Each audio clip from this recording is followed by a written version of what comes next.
नमस्कार। अपने बीच भारतीय जनता पार्टी के माननीय राष्ट्रीय प्रवक्ता उत्तर पूर्व के प्रभारी सांसद डॉक्टर संबित पात्रा जी आपको संबोधित करेंगे। मेरा विनम्र निवेदन है माननीय पात्रा जी से आपको संबोधित करें। धन्यवाद माननीय संजय जी। विगत कुछ दिनों से आप देख ही रहे हैं कि जो राजनीतिक परिदृश्य है वो किस प्रकार से, मैं कहूंगा, उथल पुथल में है। एक तरफ संविधान की चर्चा की ओर भारत का सदन बढ़ रहा है और वहीं एक बात स्पष्ट होते जा रही है कि कांग्रेस पार्टी के मन और कर्म कहीं भी संविधान के प्रति सम्मान का भाव नहीं है।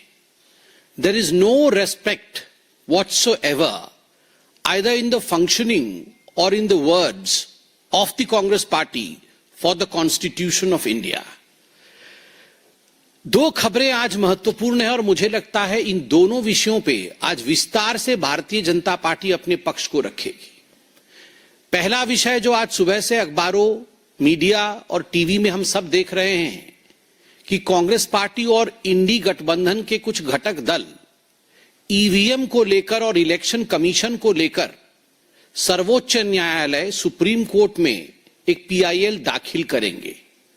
और दूसरी खबर जो आज बहुत महत्वपूर्ण है और बहुत कष्टदायी भी है वह है कि राज्यसभा के चेयरमैन और देश के उपराष्ट्रपति माननीय जगदीप धनखड़ जी के खिलाफ एक अविश्वास प्रस्ताव, नो कॉन्फिडेंस मोशन, इसका नोटिस सर्व करना, ये दोनों खबरें विचलित करने वाली हैं और ये दोनों खबरें भारत के संविधान को कुचलने वाली हैं। सबसे पहले आज सुबह से जो हम खबर देख रहे हैं कि कांग्रेस पार्टी ने तय किया है और कुछ घटक दलों ने ये तय किया है, खास करके हरियाणा और महाराष्ट्र के चुनावी नतीजों के बाद, कि विधानसभा के इन चुनावी नतीजों को लेकर इलेक्शन कमीशन को और ईवीएम की प्रणाली को वो सुप्रीम कोर्ट में घसीटेंगे। मुझे तो बड़ा आश्चर्य लग रहा है कि कांग्रेस पार्टी बार बार सुप्रीम कोर्ट ईवीएम को लेकर जाती है और बार बार पटखनी खा के आती है। हर बार जब भी उसने इलेक्शन कमीशन को कोसा है, जब भी इलेक्शन कमीशन को सुप्रीम कोर्ट में खींचने की कोशिश की है, वहीं अगर फजीहत किसी की हुई है तो वो कांग्रेस पार्टी की हुई है। और एक बात गौर करने की है, 23 नवंबर को जब महाराष्ट्र के विधानसभा के चुनाव की गिनती हुए थे, उसके पश्चात इलेक्शन कमीशन के प्रेस कॉन्फ्रेंस को हम सबने देखा। इलेक्शन कमीशन ने कहा कि 288 विधानसभा, 288 विधानसभाओं में 1440 वीवीपैट यूनिट, अर्थात हर विधानसभा में जो नियम कहता है कि 5 वीवीपैट यूनिट के वीवीपैट्स और गिनती में मिलान होना चाहिए, वो मिलान किया गया है और वो 100% एक्यूरेट और परफेक्ट निकला है। अर्थात ईवीएम का काम करने का तरीका और इलेक्शन कमीशन ने इस पूरे प्रक्रिया को सीसीटीवी में कैद करके प्रेस कॉन्फ्रेंस के माध्यम से हम सबके सामने और देश के सामने रखा है। फिर भी इस पूरे विषय को लेकर सुप्रीम कोर्ट में आज कांग्रेस पार्टी जा रही है। ये दिखाता है कि संविधान के प्रति कांग्रेस पार्टी के मन में सम्मान नहीं है। और याद करिए, 26 नवंबर को ही, 26 नवंबर 2024 को ही एक पीआईएल जो कि के.ए. पॉल ने दाखिल किया था ग्लोबल पीस इनिशिएटिव की तरफ से, उस पर सुनवाई करते हुए सुप्रीम कोर्ट ने इस पूरे मसले को खारिज किया था कि ईवीएम का जो रोना आप रोते हैं आके सुप्रीम कोर्ट में, जीत जाएं तो सब कुछ ठीक है, हार जाएं तो ईवीएम का रोना। आप झारखंड में जीत जाएं तो ईवीएम वहां ठीक है, तेलंगाना में जीत जाएं तो ईवीएम ठीक है, बाकी आप आके यहां पर केस करते हैं, हम इस पीआईएल को खारिज करते हैं। और खरी खरी सुनाई थी सुप्रीम कोर्ट ने। हैकाथॉन भी इस वर्ष भी चुनाव से पहले हैकाथॉन के लिए इनवाइट किया था इलेक्शन कमीशन ने कि आप आइए और हैकाथॉन करके दिखाइए कि ईवीएम की मशीन को हैक किया जा सकता है या नहीं। उस समय ये सारे घर में सो रहे थे। एक भी कांग्रेसी या एक भी इंडी गठबंधन का कोई व्यक्ति हैक करने नहीं गया था। इससे पहले भी हैकाथॉन हुआ था, उस समय भी ये नहीं गए थे, अब ये जा रहे हैं। अब जो दूसरा विषय है, ये पहली बार गंभीर मसला है और पहली बार राज्यसभा में राज्यसभा के सभापति, चेयरमैन, भारतवर्ष के उपराष्ट्रपति, उनके खिलाफ अविश्वास प्रस्ताव लाने की बात, उनके खिलाफ अविश्वास प्रस्ताव लाया जा रहा है। इस विषय में नोटिस सर्व किया गया है। यह सब हमने मीडिया के माध्यम से देखा है। आप जरा सोच के देखिए, इस पूरे सदन में और सदन के बाहर भी जिस प्रकार गांधी नेहरू खानदान का सोरोस के साथ किस प्रकार एक संबंध है, और उस संबंध के विषय में आज हम और भी बात करेंगे, मगर सोरोस फाउंडेशन से पैसा लेकर देश को अस्थिर करने की जो षड्यंत्र है, उसमें सोनिया गांधी, राहुल गांधी और पूरा गांधी नेहरू परिवार उसमें संतृप्त है, संलिप्त है। जब इस विषय को पार्लियामेंट और पार्लियामेंट के बाहर उठाया गया तो आनंद फानन में कहीं न कहीं विषय को डाइवर्ट करने के लिए, कहीं न कहीं इस विषय से अपने आप को दूर करने के लिए, भटकाने के लिए माननीय धनखड़ जी के खिलाफ एक नो कॉन्फिडेंस मोशन लाने का प्रस्ताव कांग्रेस और उनके कुछ घटक दलों ने लिया है। और मुझे याद है कि चंद दिनों पहले भारतीय जनता पार्टी ने सोनिया गांधी का forum for democratic leadership Asia Pacific, जो FDL-AP फाउंडेशन है, उसका खुलासा किया था। जॉर्ज सोरोस पूरा इस फाउंडेशन को किस प्रकार से फंड करते थे और किस प्रकार से ये फाउंडेशन कश्मीर को भारत से अलग करना चाहता था। जब यह विषय उठा तो यह अविश्वास प्रस्ताव के विषय में बात की गई। दुख इस विषय बात को लेकर है कि कांग्रेस पार्टी ये जो अविश्वास प्रस्ताव ला रही है, इससे पहले भी आप देखिए प्रधानमंत्री जी के खिलाफ अपशब्दों का प्रयोग किया गया। प्रधानमंत्री जी को भी बख्शा नहीं गया। महामहिम राष्ट्रपति जी आदरणीय द्रौपदी मुर्मू जी के साथ जिस प्रकार का बर्ताव किया गया, उनके लिए जिन शब्दों का प्रयोग किया गया, उसको लेकर भी हमने प्रेस कॉन्फ्रेंस के माध्यम से आपको सच्चाई बताया है। और अब उपराष्ट्रपति जी के खिलाफ इस प्रकार का वाकया, मुझे तो आश्चर्य इस बात का होता है कि ये कांग्रेस पार्टी जाति जाति, कास्ट कास्ट कार्ड खेलती है। एक ओबीसी प्रधानमंत्री का तो हर दिन ये अनादर करते हैं। एक ओबीसी प्रधानमंत्री के लिए जिन जिन शब्दों का प्रयोग किया गया, लठ से मारेंगे, जनता इनको लठ से मारेगी, ये नीच आदमी है, इस प्रकार के शब्दों का प्रयोग किया गया प्रधानमंत्री नरेंद्र मोदी जी के लिए। एक ट्राइबल समाज से आई हुई उड़ीसा की बेटी द्रौपदी मुर्मू जी के लिए कांग्रेस पार्टी के उस समय के LOP अधीर रंजन चौधरी जी ने जिन शब्दों का प्रयोग किया, मैं उसे दोहराना नहीं चाहूंगा। और अभी भी हाल फिलहाल में राष्ट्रपति महोदया बैठी भी नहीं थी कुर्सी में, राहुल गांधी बैठ जाते हैं। उनके सामने खड़े होने की भी कर्टसी नहीं दिखाते हैं, सम्मान नहीं दिखाते हैं। और आज जाति के बात करने वाले एक साधारण किसान परिवार से आया हुआ किसान का बेटा जगदीप धनखड़ जी के विरोध में अविश्वास प्रस्ताव लेकर आना, ये किसका असम्मान है? ये किसान पुत्र का असम्मान है। A man who comes from a humble background, उसका असम्मान है। और आप जाति की बात करते हैं। मैं आपको एक स्पष्ट रूप से बता दूं यहां पर कि कांग्रेस पार्टी भी जानती है, घटक दल भी जानते हैं कि संख्या उनके हक में नहीं है। This notice is going to fall, यह नोटिस गिर जाएगा, कुछ होगा नहीं। मगर केवल जाट समुदाय का किस प्रकार से असम्मान करना है, इस भाव के साथ पहली बार राज्यसभा के पटल पर कोई पार्टी राज्यसभा के सभापति के खिलाफ इस प्रकार की नोटिस लाने की हिमाकत कर रही है। जाट वतन परस्त होते हैं। जाटों ने अपनी खून बहाई है हिंदुस्तान की आजादी के लिए, हिंदुस्तान के लिए। आज आप एक जाट उपराष्ट्रपति के ऊपर इस प्रकार से आक्षेप लगा रहे हैं। आप उनको कहीं न कहीं कलंकित करने की चेष्टा कर रहे हैं कि वो अपना काम ठीक से नहीं कर रहे हैं। मैं आपको बता दूं, एक किसान पुत्र, एक जाट कभी झुकता नहीं, वो कभी नहीं झुकेगा और जाट का सम्मान सदैव हिंदुस्तान में बरकरार और अडिग रहेगा।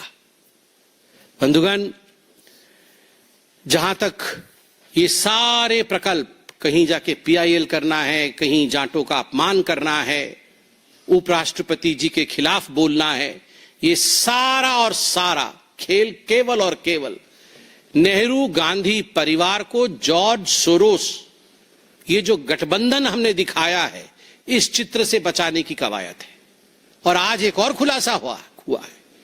हमने तो खुलासा किया ही है ओसीसीआरपी का, हमने तो खुलासा किया ही है फेडरेशन ऑफ डेमोक्रेटिक लीडर और सोनिया गांधी जी का, कश्मीर को किस प्रकार अलगाववाद के पथ पे ले जाने की जो चेष्टा थी। मगर आज खुलासा यह भी हुआ है कि फोरी नेहरू जो कि हंगेरियन थी, she was not Indian, Hungarian थी, और उनकी शादी बीके नेहरू जो कि नेहरू जी के कजिन थे, जवाहरलाल नेहरू जी के कजिन थे बीके नेहरू, और भारत के दूत थे, एम्बेसडर थे यूएस में। बीके नेहरू जी की शादी फोरी नेहरू से हुई थी और फोरी नेहरू, ये भी एक तरह से इनका बहुत बड़ा जुड़ाव और संबंध सोरोस जी से था। And the Gandhi-Nehru clan maintained this correspondence till Fori ji was there, and after she left, after her demise as well, this correspondence continued. ये जो extended correspondence था फोरी नेहरू और गांधी परिवार के बीच में, वो गांधी परिवार की ही हिस्सा थी और राहुल गांधी की आंटी थी, अगर देखा जाए तो आंटी ऑफ राहुल गांधी। तो ये जो एंटी इंडिया एक्टिविटी थी, ये कोई आज से शुरू नहीं, ये आंटी के जमाने से चला आ रहा है। तो ये एक इसकी लंबी परिधि है, एक लंबा इतिहास है। और मैं कहूंगा इन सभी चीजों को छुपाने के लिए आज अंततोगत्वा जिस प्रकार से संविधान के खिलाफ कांग्रेस पार्टी काम कर रही है, वो सब भी हमसे छुपा नहीं है। पार्लियामेंट जवाब देगा, देश की जनता जवाब देगी। धन्यवाद। Mohit Bhatt, Times Now. BJP has been saying this, that we want Parliament to have a debate and discussion, but the opposition is disrupting the Parliament. But after today, the Rajya Sabha was adjourned. Rahul Gandhi has made a statement. He said that we want Parliament to function, but the BJP is trying to divert from the issue of Adani, and perhaps that is why they are doing all this. We will not let this happen. We will continue with their protest. How do you see this? See, as far as the antiques and the gimmicks of the Congress party in the parliament is concerned, that is for the whole nation to visualize and see. Just imagine, almost every day, the theatrics that the Congress party continues to have on the gates of parliament is open to all. I mean, we have t-shirts, we have stickers, then we have bags, we have masks. So what is Congress into? I mean, like, while we in the BJP, the member of parliaments, are preparing documents, we are preparing documents every day evening, that tomorrow what would be the notice of 0 hour, what are the questions that we are going to raise. The Congress party is busy with all these accessories. On one hand, BJP is preparing documents, on the other hand, Congress is busy preparing tracksuits, stickers, hats, caps, masks. अब यही सब काम करेंगे, वो factory खोले, cap, mask, hat, PAT का। हम अपना काम करेंगे, उनको ये काम करने दीजिए। विनीत, टीवी 18। सर, अगर हम बात करें सर, ताहिर हुसैन जो है 2020 के दंगों के आरोपी हैं, उन्हें AIMIM ने अपना उम्मीदवार बनाया है, कैसे देखते हैं? देखिए, जहां तक ताहिर हुसैन का सवाल है, इसमें किसी प्रकार का किसी के मन में भी संशय नहीं है कि ताहिर हुसैन वो व्यक्ति है जिसने 2020 में दिल्ली में जो दंगे हुए उसमें उसकी एक प्रमुख भूमिका थी। तब ताहिर हुसैन आम आदमी पार्टी में थे और अपने घर के छत से किस प्रकार षड्यंत्र करते हुए, एक रचाया हुआ षड्यंत्र था, प्रीस्क्रिप्टेड षड्यंत्र था, उस षड्यंत्र के अंतर्गत हिंदू मुसलमान दंगे कराने का काम ताहिर हुसैन ने किया। अब ताहिर हुसैन सलाखों के पीछे है, मल्टीपल केसेस उसके खिलाफ चल रही हैं, आज तक वो सलाखों से बाहर नहीं आ पाया। मगर देखिए किस जल्दबाजी से AIMIM ने ताहिर हुसैन को टिकट दे दिया है। टिकट क्यों दिया है? ये जीभ चिढ़ाने के लिए दिया गया है हिंदुओं को। It is a message to tease the Hindus कि जिसने तुम्हें मारा, जो तुम्हारे खिलाफ है, हम उसको प्रमोट करेंगे। तो ये संदेश बड़ा साफ है, हम भी अपना संदेश दे दें, एक हैं तो सेफ हैं, एक हैं तो सेफ है, वरना ताहिर हुसैन जैसे लोग हिंदुस्तान के संविधान के साथ खिलवाड़ करने के पश्चात भी सलाखों के पीछे से रहकर देश की एकता को खंडित करने, उसे तोड़ने का पूरा प्रयास कर रहे हैं। और हम तो यह भी जानना चाहेंगे इसमें उनके आका जिसने ताहिर हुसैन को जन्म दिया, अरविंद केजरीवाल जी का क्या कहना है, क्या मानना है, वो भी जवाब दे। पहले तो वो भी डिफेंड कर रहे थे ताहिर हुसैन को। आनंद समीर जी, कल इंडिया ब्लॉक की बैठक होती है 3 बजे कॉन्स्टिट्यूशन क्लब में, कैसे देखते हैं आप? तो इसमें कौन कौन पार्टिसिपेट करेगा? कोई तो किसी को मान नहीं रहा है। वो तो समाजवादी पार्टी बोल रही है, हम तो मानते नहीं है कि राहुल गांधी जी इसके चेयरपर्सन हैं, हम तो मानते हैं कि मल्लिकार्जुन खड़गे जी चेयरपर्सन है। वहां TMC बोल रही है कि हम तो मानते नहीं है कि राहुल गांधी जी है, हम तो चाहते हैं कि ममता बनर्जी इसको चेयर करे। और वहां शिवसेना उद्धव गुट जो है वो कहते नहीं, हम तो राहुल जी को मानते हैं, हम तो बाकियों को नहीं मानते हैं। तो I believe tomorrow would be an interesting day. कल हमें देखना चाहिए कि आखिरकार इस बैठक का चेयर कौन करेगा। कहीं ऐसा ना हो कुर्सी की मार पिटाई इनके बीच में कल मचे। सर, एक सवाल दिल्ली की पॉलिटिक्स से है। आज एक बार फिर से खबर आई है कि दिल्ली में जो है कांग्रेस और आम आदमी पार्टी का गठबंधन होगा, लेकिन अरविंद केजरीवाल ने इसको खारिज करने में ज्यादा समय नहीं लिया, तुरंत खारिज कर दिया। देखिए, जहां तक दिल्ली की राजनीति का सवाल है, आप कुछ दिनों से देख रहे हैं पूरी तरह से कंफ्यूजन में चल रहा है। सब जो आम आदमी पार्टी के नेता हैं वो अपनी अपनी सीटें बदल रहे हैं। जो मनीष सिसोदिया कभी पटपड़गंज से लड़ रहे थे वो जंगपुरा चले गए हैं। और अभी गठबंधन की बात नहीं हो रही थी, अब गठबंधन की बात हो रही है, फिर खारिज की जा रही है। जहां कंफ्यूजन होता है, आप याद रखिए, वहीं हार होती है। जहां स्पष्टता होती है, जीत वहीं होती है। भारतीय जनता पार्टी की स्पष्टता है, जीत भारतीय जनता पार्टी के साथ है। और जो कंफ्यूजन कांग्रेस पार्टी और आम आदमी पार्टी के बीच में है, स्वाभाविक रूप से दो चीजें हैं। गठबंधन नहीं हो रही है, इसका अर्थ है कि all is not well in INDI bloc. हो रही है तो आप खुल के बोलिए, इसका अर्थ है कंफ्यूजन की स्थिति है, हार की स्थिति है।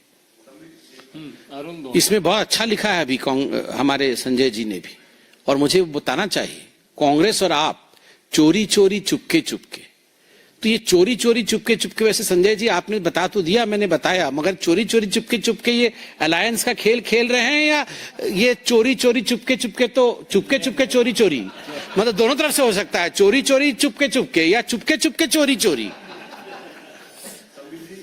जौनपुर में एक मॉस्क है, अकाला मॉस्क, उसको लेकर भी अब सर्वे की बात आई है। 16 तारीख को जो है वो लोकल कोर्ट वहां पे डिसाइड करेगा कि कौन कौन सर्वे करेगा और कब सर्वे होगा।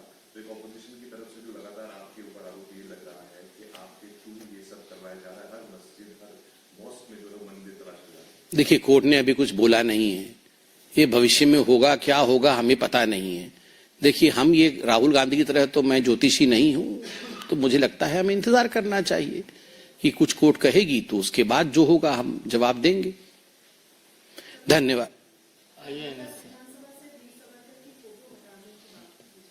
कहां से? देखिए, पहले उस पे विषय पूरा आने दीजिए, जवाब हम देंगे, कर्नाटक की नेता भी देंगे। धन्यवाद। बहुत बहुत धन्यवाद।